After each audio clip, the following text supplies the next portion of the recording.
마지막 보루라는 그런 뜻입니다.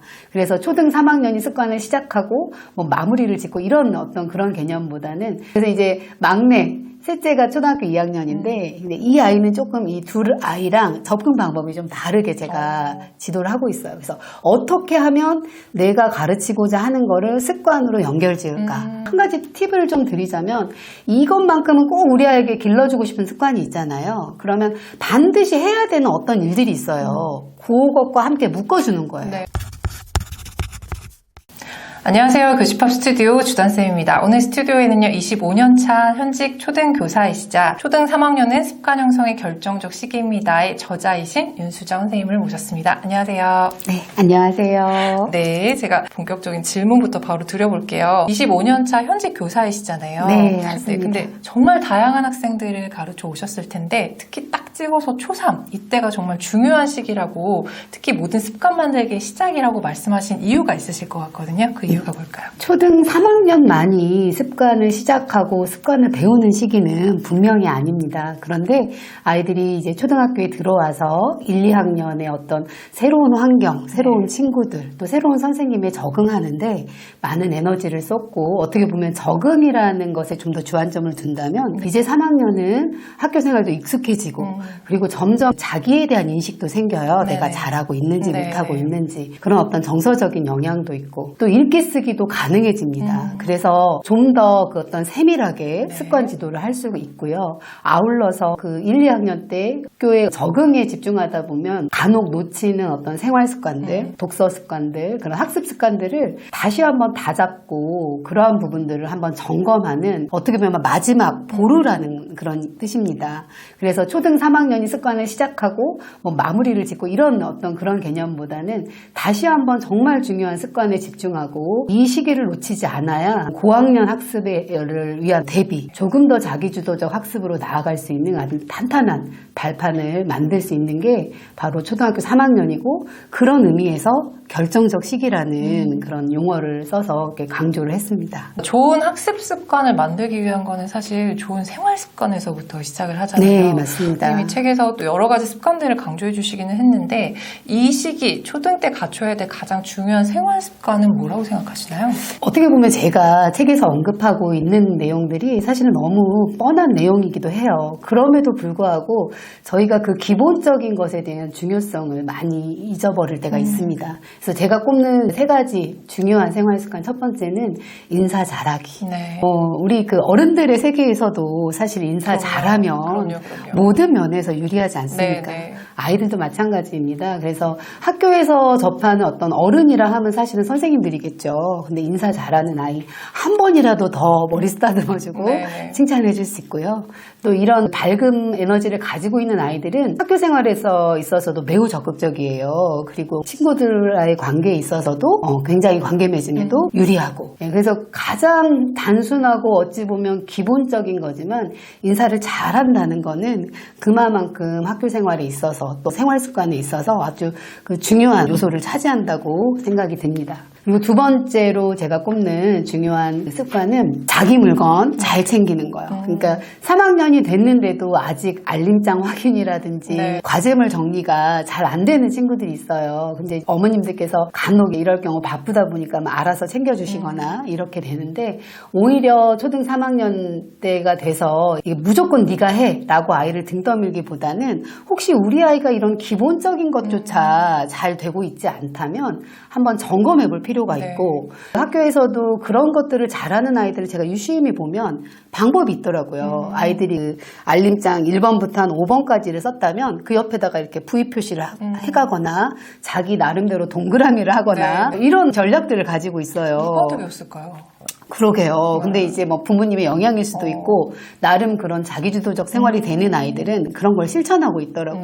근데 반면에 그게 잘 안 되는 아이들은 이런 방법적인 것부터 어떻게 해야 될지를 모르는 거예요. 근데 그 기회조차도 부모님이 해줘 버릇하다 보면 그런 습관이 길러지지 않는 거죠. 그리고 마지막으로 3번째는 어찌 보면 일찍 자고 일찍 일어나는 거. 네, 굉장히 중요한데, 요즘 아이들이 초등학교 3학년만 해도 9시까지 학원을 다니다가 그렇죠. 늦게 자고 하고 또 가족들이 밤늦게 또 이렇게 생활하는 모습 뭐 이제 이런 거 영향을 받다 보니까 네. 아침에도 늦게 일어나는 거예요. 그래서 지각을 하거나 아침 독서 10분이라는 굉장히 좋은 타이밍을 그 학교의 모든 선생님들이 거진 실시를 하고 있어요. 아침 네, 독서를. 네. 근데 그러한 시스템 혜택을 전혀 못 보고 허둥지둥 학교에 오게 되는 거죠. 근데 중요한 건 이 학기 초에 지각하는 아이들이 학기 말까지도 그 아이입니다. 그리고 초3 때 시작한 게 고3 때까지 가죠, 사실.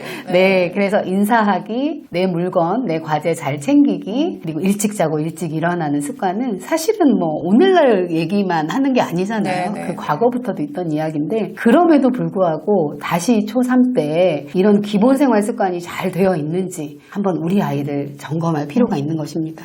초3 교실이 사실 아이들 간의 실력 편차도 나타나기 시작하는 시기란 얘기들을 많이 하잖아요. 선수학습을 영수 같은 네. 경우에 미리 해온 아이들과 학교에서 처음으로 배운 아이들 네. 간의 격차가 한 교실 안에서 굉장히 혼재되어 있는 시기인데 올해 지켜본 아이들의 그 사례를 보셨을 때 어떤 습관을 가진 아이들이 초3 때뿐만 아니라 이후로도 좀 학습적인 역량들을 쭉쭉 발휘를 했는지 그 네. 구체적인 사례가 조금 궁금하거든요. 그 아이들은 1차적으로 정리정돈이 잘 됩니다. 그래서 어떻게 보면 단순한 거죠. 네네. 그렇지만 그 초등학교 3학년 아이가 스스로 내 책상 속 정리, 그러니까 그 학교에 있는 그 자그마한 책상 속 서랍도 이걸 구조적으로 못하는 친구들이 있어요. 예를 들면 받아쓰기 시험을 봐야 돼요. 네네. 공책을 준비해야 되는데 그 들쑥날쑥한 아이들은 자기 공책을 못 찾는 거예요. 근데 이제 기다려주고 이제 있죠. 네네. 근데 공책 하나를 꺼내야 되는데 그걸 못 꺼내서 풀이 툭 떨어진다거나 뭐 이제 우르르 뭐 네네. 다른 물건들이 쏟아진다거나 이제 이런 일들이 발생을 해요. 근데 그 친구는 안 봐도 제 경험상 아마 사물함도 뒤죽박죽일 거고 가방 속은 말할 것도 네. 없고 정말 안 되고 좀 안타깝지만 그 아이의 머릿속마저도 좀 산만하지 않을까. 네네. 그러니까 그게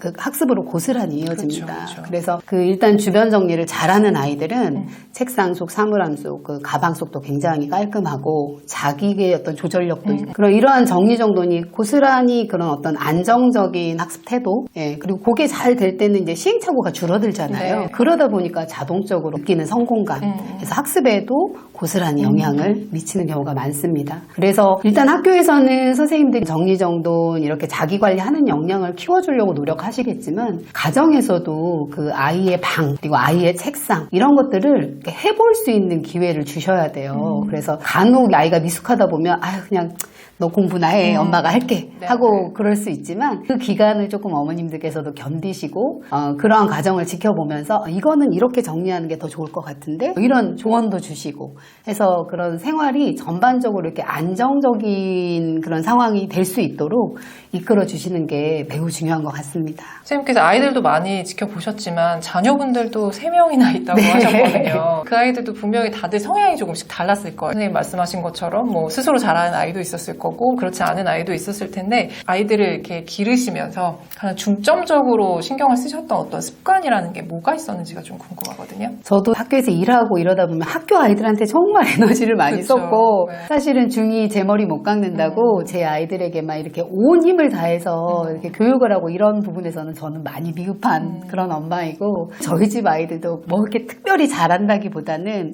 오히려 그 큰애, 둘째 이제 고3, 고1 아이들을 키워요.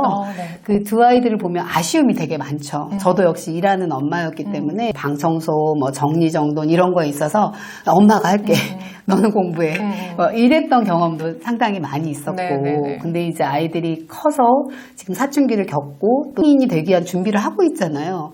이 시점에서 볼 때 아차 내가 그때 이런 것들을 조금 더 주안점을 뒀다면 얼마나 좋았을까. 한 후회가 생겼고 그런 어떤 이유로 조금 어머님들께도 지금 당장 어떤 공부 속도를 내는 게 중요한 게 아닙니다. 아이의 생활, 독서, 공부 좀 단계적인 어떤 습관 지도가 더 중요하다라는 말씀을 드리려고 이 책을 쓰게 됐습니다. 그리고 한 예를 조금 말씀드리자면 제가 생활 습관 중에 매우 중요하게 생각하는 것 중에 하나가 이부자리 정돈이에요. 네네. 저 역시도 제가 자고 난 이부자리 깔끔하게 정리하고 하루 생활을 시작하고 그런데 중학교 때 저희 아이들 한창 그게 안 돼서 엄청 실랑이를 폈어요. 그 중학교가 막 입학해서 중학교 자녀를 키우시는 분들은 충분히 공감하실 거예요. 이제 뭐 엄마 말을 잘 들을 나이도 아니고 잠이 고프고 아침에 이부자리 정리할 시간이 없죠. 네. 난리를 쳐놓고 이제 학교를 가는 거예요. 근데 저 개인적인 생각은 그 이부자리 잠깐 정돈하는 거 3분도 안 걸리거든요. 근데 이렇게 정리하고 가라라고 여러 번 말을 해도 이제는 이미 그 결정적 시기가 그쵸. 지나버린 거죠. 그래서 오히려 관계만 더 안 좋아지는. 그래서 이 막내 셋째가 초등학교 2학년인데 근데 이 아이는 조금 이 둘 아이랑 접근 방법이 좀 다르게 제가 지도를 하고 있어요. 그래서 어떻게 하면 내가 가르치고자 하는 거를 습관으로 연결지을까 항상 생각하고요. 그래서 또 이 아이에게는 엄마랑 이불개기 게임 해볼까? 네. 그래서 부족하지만 이거를 시도하게끔 해서 제가 바라는 건 가랑비에 옷 젖듯 네네네. 서서히 습관이 형성되기를 바라는 마음으로 그렇게 지도를 하고 있습니다. 자, 그러면은 다음 질문 좀 이어가 보면요. 그런데도 불구하고 좋은 습관 만들기가 사실 많은 학부모님들의 숙제 아닌 숙제인 것 같아요. 맞습니다. 네, 그래서 습관 형성을 위해서 필요 조건이 있다고 하셨거든요, 선생님이. 네. 어떤 걸까요? 새 아이를 키우면서 또 단연간 저희 학급에서 만나는 아이들을 보면서 그 아이들의 생활 습관, 더 나아가서는 이 아이들의 공부 이런 부분에 있어서 가장 영향력을 미칠 수 있는 부분은 사실은 교사라기보다는 그 아이들의 부모님이었어요. 그래서 우리가 흔히들 부모의 등을 보고 아이가 네, 자란다라는 말도 있잖아요. 그만큼 부모님의 영향이 정말 절대적이다. 그래서 한 예로 저희 반에 그렇게 지각을 자주 한 아이가 있었어요. 근데 아이는 되게 명석하고 그리고 나름 잘하려고 하는 마음도 많아요. 네네. 그 학부모님도 상담을 해보면 굉장히 그런 쪽에 갈망도 많으시고 네네. 네, 그런데 9시를 넘겨서 오는 경우가 왕 있는 거예요. 그래서 왜 그럴까? 아이랑 대화도 하고 다른 방법들을 부모님이 늦잠을 주무시는 거예요. 결정적으로. 그래서 이 생활 습관이라는 것은 딱 아이만 떼놓고 너만 잘해가 될 수 없는 거죠. 예, 부모님의 생활이 고스란히 아이들의 생활에 오기 때문에 부모님도 내 생활 습관도 한번 점검해 볼 필요가 있고요. 내가 보여지는 것 자체가 그냥 아이에게는 공부가 될 수 있는 거죠. 그래서 한 예로 제가 아는 우동생을 길러낸 부모님, 그분이 얘기하시기를 절대 아이에게 뭔가를 가르치려고 들지 않았대요. 예를 들면 독서라든지 컴퓨터라든지 뭔가 새로운 분야의 아이에게 가르치려고 할 때는 먼저 본인이 하는 모습을 보여줬다고 합니다. 그리고 그걸 보면서 매우 즐거워하는 모습을 부모님이 보여주신 거예요. 네네. 그러니까 그 옆에 있는 아이가 보고는 엄마는 책 읽는 게 저렇게 재밌나? 컴퓨터 배우는 게 저렇게 재밌나? 나도 배우고 싶어요. 네네. 네, 그렇게 돼서 자연스럽게 부모가 요구하는 어떤 긍정적인 상황으로 끌어가셨다라는 얘기를 하는데 100번 맞는 말씀입니다. 그리고 사실은 쉽지 않습니다. 저희 부모님들도 어떻게 보면 사람이잖아요. 사람이 뭐 항상 잘할 수 있나요? 네, 그럼에도 불구하고 엄마도 고쳐가고 아이도 고쳐가고 결국에는 가족 모두가 어떤 긍정적인 생활 그리고 같이 독서하고 같이 공부하고 이런 문화를 만드는 것이 매우 중요한 것 같습니다. 네, 그럼 선생님 말씀을 이어서 네. 독서 습관 만들기를 하면서 가족 독서 문화 만들기를 하셨다고 이 네. 부분이 조금 인상적이었거든요. 먼저 본을 보이셨을 것 같은 상황이긴 한데 여기에 좀 구체적으로 여쭤보고 싶어요. 선생님 경험담이시죠? 네, 네. 아이들이 독서 습관 만들기를 위해서 부모가 목숨 걸 만큼 중요하게 생각해야 될 것들이 무엇이라고 생각하시나요? 예를 들어서 여름에 휴가를 가잖아요. 네네. 저희 집에 속초에 자주 가는데 그러면 속초에 딱 도착하면 그 지역에 서점을 한번 조사를 하고 예, 그 서점가를 방문합니다. 마침 속초에는 그 지역 서점이 있는데 100년이 넘은 서점이 있더라고요. 네네네. 그래서 그 서점도 구경 갈 겸 가족 다 같이 가서 이 휴가 기간에 읽을 책을 각자 한 권씩 구매를 했어요. 그리고 그 구매한 책을 가지고 그 속초 앞바다, 네. 뭐 바다가 널려 있잖아요. 그죠. 어디든지 그 접이식 의자 하나 펼쳐놓고 가족이 나란히 앉아서 책 읽는 거예요. 뭐 때로는 그늘 막 속에서 읽기도 네, 하고. 네, 네. 근데 뭐 애들이 얼마나 집중하고 읽겠습니까? 그죠. 예, 뭐 불과 한 15분, 20분 읽으면 많이 읽은 거죠. 그래도 우리 부모님이 이런 휴가지에 갈 때도 이렇게 책 읽기를 강조하셨고, 그리고 가족이 그 파도 철썩철썩 씻는 그 바닷가 앞에서 책을 읽었던 그 경험은 제가 생각할 때는 아이의 평생 독서를 끌어올 수 있는 아주 좋은 계기를 마련해 주는 그럴 것 것 같아요. 같아요. 네, 그래서 제가 그 생각하는 좋은 가족 독서 문화라는 건 그냥 딱 각 잡고 우리 책 읽자 이렇게 하기보다는 그 특히 초등학교 3학년 아직은 그래도 주의 집중력이 1, 2학년보다는 길어졌다고는 하지만 네. 그래도 길지 않습니다. 그리고 굉장히 힘들죠, 아이들이 앉아있기가. 그런 독서도 때로는 필요하지만 가끔씩은 이벤트처럼 가족 모두 분위기 좋은 카페에 가서 달콤한 음료도 먹으면서 책도 읽고 또 어느 날은 숲 체험 같은 거, 네, 숲 네, 산책을 갈 때 그냥 가지 말고 책 한 권씩 들고 가서 요즘 그렇게 막 하늘을 내려다보는 벤치도 있고 맞아요. 많잖아요. 그런 데서 한번 읽어보는 경험. 예, 그리고 여행지를 갈 때에도 검색을 하다 보면 그 지역 출신 작가들이 있고 뭐 생가가 있거나 무슨 네. 관련된 곳들이 많아요. 네. 그러면 그 중간과 중간에 그런 곳들을 탐방할 수 있게 끼워 넣는 거예요. 그래서 그냥 아이들의 삶 속에, 우리 가족의 삶 속에 독서가 자연스럽게 스미도록 하는 거. 사실은 그게 제일 중요할 것 같고요. 지금 얼마나 바빠요, 저희들이. 아이들도 바쁘고 부모도 바쁘고. 그래서 꼭 이렇게 시간을 내서 독서하는 그런 문화도 매우 중요하지만 여행 갈 때 짬짬이 그리고 생활 곳곳에 이렇게 책과 조금 더 친해질 수 있는 그런 장치들, 또 그런 아이디어들, 그런 이벤트, 그렇게 간다면 아이들도 이렇게 질려하지 않고 쉽게 또 흥미롭게 독서 세계로 빠져들지 않을까 싶습니다. 이제 마지막으로 초3 때 만들어서 고등 때까지 가져가야 할 가장 중요한 공부 습관에 대해서 말씀해 주시면 좋을 것 같습니다. 공부 습관이라는 것 자체가 사실은 생활이 잘 잡혀 있어야 되고, 그리고 독서라는 어떤 그런 매개체에 아이가 흥미를 느껴야 하고 그게 매일매일 이루어지고, 그러면 사실은 자동적으로 학습에 대한 욕구, 공부 습관은 이루어지는 것입니다. 그래서 딱 잡아서 말씀드리기보다는 제가 볼 때, 그리고 제가 겪었던 아이들을 볼 때 루틴이 있는 아이, 저는 이 부분을 이야기 드리고 싶어요. 한 가지 팁을 좀 드리자면, 이것만큼은 꼭 우리 아이에게 길러주고 싶은 습관이 있잖아요. 그러면 반드시 해야 되는 어떤 일들이 있어요. 그것과 함께 묶어주는 거예요. 네. 예를 들면 아침밥 먹기 거의 다 하는 거죠. 그러면 아침밥 먹기 전에 식탁에 앉아서 3분 독서 묶어줄 수 있어요. 그럼 아이도 잊어버리지 않고 네. 어머님도 잊어버리지 않으면서도 그 자투리 시간을 활용할 수 있습니다. 그렇게 아침에 일과가 있는 아이들, 그리고 밥 먹고 나서 학교 가기 전에 가방을 점검한다던가, 뭐 침대를 다시 한번 확인한다거나, 준비물을 빠진 게 없는다거나, 뭐 이런 걸 점검하는 어떤 루틴. 그리고 학교에 오면 담임 선생님이 또 지도하시겠지만, 그 학교 생활에 있어서도 내가 노트 필기를 어떻게 해야 되고, 뭐 그런 일과가 있는 아이들. 또 학교하고도 말할 것도 없죠. 네, 학교에서 바로 해야 되는 것들, 학원 다녀와서 뭐 해야 되지?